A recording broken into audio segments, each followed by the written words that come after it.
Halo adik, jumpa lagi bersama saya masih di sini di channel Kunci Jawaban. Pada video kali ini kita akan membahas buku Bu Petik jilid 4F dengan judul Tema Cita-Citaku. Tapi sebelum kita mulai, saya ucapkan terima kasih kepada adik-adik yang sudah subscribe channel ini atas dukungannya, dan terima kasih juga kepada adik-adik yang selalu menonton iklan-iklannya tanpa di skip. Semoga kalian sukses dalam belajarnya. Untuk melihat halaman sebelum dan sesudahnya, silahkan klik di kolom deskripsi. Untuk mempersingkat waktu, silahkan adik-adik buka buku Bu Petiknya halaman 37. Di halaman 37 ini adalah latihan subtema 1 paket 1, dimulai dari muatan bahasa Indonesia. Bacalah puisi berikut untuk menjawab soal nomor 1 sampai nomor 5. Judul puisinya adalah Aku dan Cita-Citaku karya Rahmah. Nomor 1, pernyataannya sesuai tentang puisi tersebut adalah ini saya masih bingung. Karena di sini seharusnya ada 1, 2, 3 bait ya adik-adik ya. 1 bait terdiri dari 4 baris, tapi di pernyataan ini tidak ada yang 3 bait, semuanya 2. Kalau boleh memilih, saya antara A, B, C, dan D adalah yang D. Tapi mudah-mudahan ada revisi dari gurunya. Nomor 2, cita-cita tokoh aku pada puisi tersebut adalah menjadi, jawabnya B, dokter. Nomor 3, tema puisi tersebut adalah, jawabnya D, cita-cita seseorang. Nomor 4, hal yang ingin dilakukan tokoh aku ketika cita-citanya terwujud adalah, jawabnya memberantas atau menghilangkan corona yang menyerang.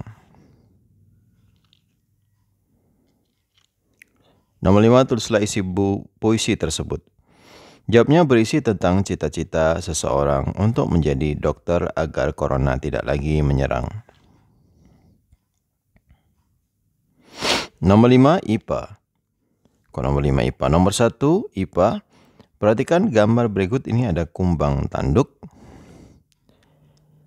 Pertanyaannya, serangga yang memiliki metamorfosis sejenis dengan serangga tersebut adalah, jadi serangga tanduk ini adik-adik memiliki metamorfosis sempurna. Jadi yang mempunyai metamorfosis sempurna dari A, B, C, dan D adalah yang A, yaitu ngengat, kepik, dan semut. Jawabannya A. Kita lanjutkan ke halaman sesudahnya. Nomor 2, pernyataan berikut yang tidak tepat mengenai metamorfosis dari kata juga saya bingung di sini. Siapa tahu ada revisi atau sayanya yang salah, karena setahu saya yang tidak tepat yang dipilih adik-adik ya. Yang A itu tidak tepat juga, melalui tahap pupa sebelum menjadi dewasa itu tidak ada pada metamorfosis katak. Kemudian yang C juga salah, alat pernapasan berkembang dari paru-paru menjadi insang, itu di katak justru kebalik, harusnya insang menjadi paru-paru. Yang D juga salah, termasuk metamorfosis tidak sempurna karena tidak melalui fase kembang, itu salah juga. Jadi kalau dihapus kata tidaknya ini menjadi berikut, yang tepat adalah yang B. Perkembangan organ tubuh terjadi secara bertahap. Silakan adik-adik tanyakan lagi kepada gurunya apakah ada revisi atau tidak. Kita lanjutkan ke nomor 3. Capung mengalami metamorfosis tidak sempurna. Sebutan untuk capung yang baru menetas adalah, jawabnya B, nimfa. Nomor 4, tahapan hidup paling awal dari siklus hidup katak adalah, jawabnya telur. Nomor 5, mengapa lalat termasuk hewan yang mengalami metamorfosis sempurna? Jawabannya adalah karena daur hidup pada lalat mengalami 4 tahap, yaitu telur, larva, pupa, dewasa. Kita lanjutkan ke muatan SBDP nomor 1. Pertanyaannya, birama pada lagu disebut, jawabnya A, tempo, tetapi saya masih ragu karena di buku tidak ada, di internet pun tidak ada. 2, tempo lagu yang dinyanyikan dengan cepat dan riang sehingga dapat menghidupkan suasana adalah, jawabnya A, allegro. Kalau grave, largo, dan adagio itu sedang dan lambat adik-adik ya. Kita lanjutkan ke nomor 3, lagu yang dinyanyikan dengan tempo lambat adalah, jawabnya D, mengheningkan cipta. Perhatikan penggalan syair lagu berikut: Indonesia Pusaka, Indonesia Tercinta, Nusa Bangsa dan Bahasa, kita bela bersama. Tempo yang digunakan pada lagu di atas adalah, jawabnya tempo lambat. 5, apa fungsi tempo pada sebuah lagu? Jawabnya adalah untuk mengetahui cepat lambatnya sebuah lagu dinyanyikan. IPS nomor 1, contoh sumber daya alam yang dapat diperbarui pada bidang perikanan adalah jawabnya D, ikan, cumi, dan mutiara. Mutiara itu dari kerang adik-adik.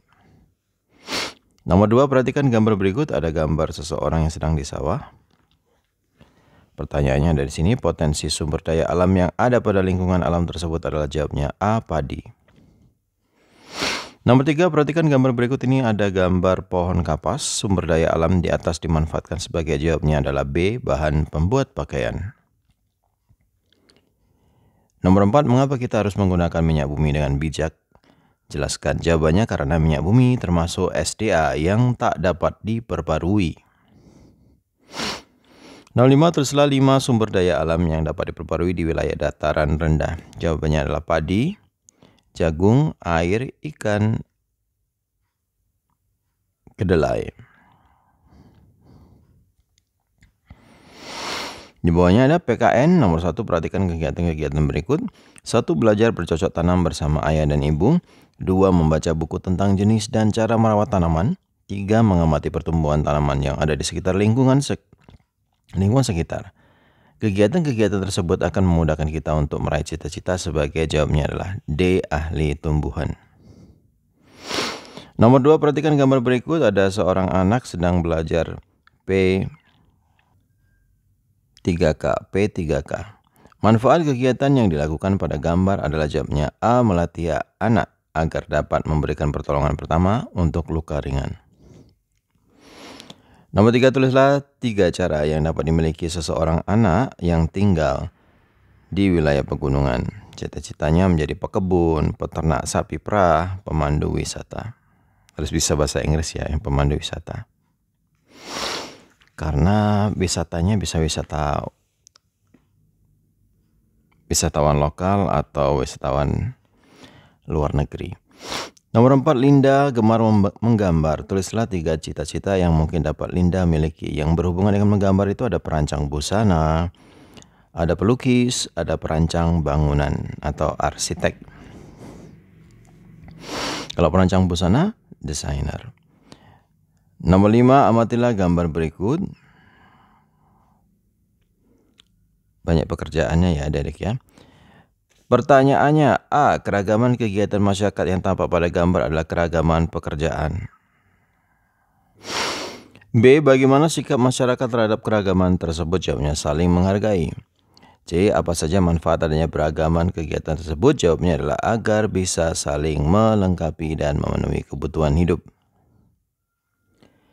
Baiklah adik-adik, sampai di situ dulu perjumpaan kita pada video kali ini. Semoga video ini bermanfaat untuk kalian. Jangan lupa diulang-ulang pelajarannya dan jangan lupa di subscribe bagi yang sudah subscribe. Terima kasih banyak. Bagi yang belum, silahkan di subscribe. Jangan lupa di like dan di komen dengan sopan dan di share kepada teman-temannya agar mereka terbantu dalam mengisi soal-soal yang ada di buku petik jilid 4F tema cita-citaku. Mohon maaf dengan segala kekurangannya. Terima kasih dan sampai jumpa.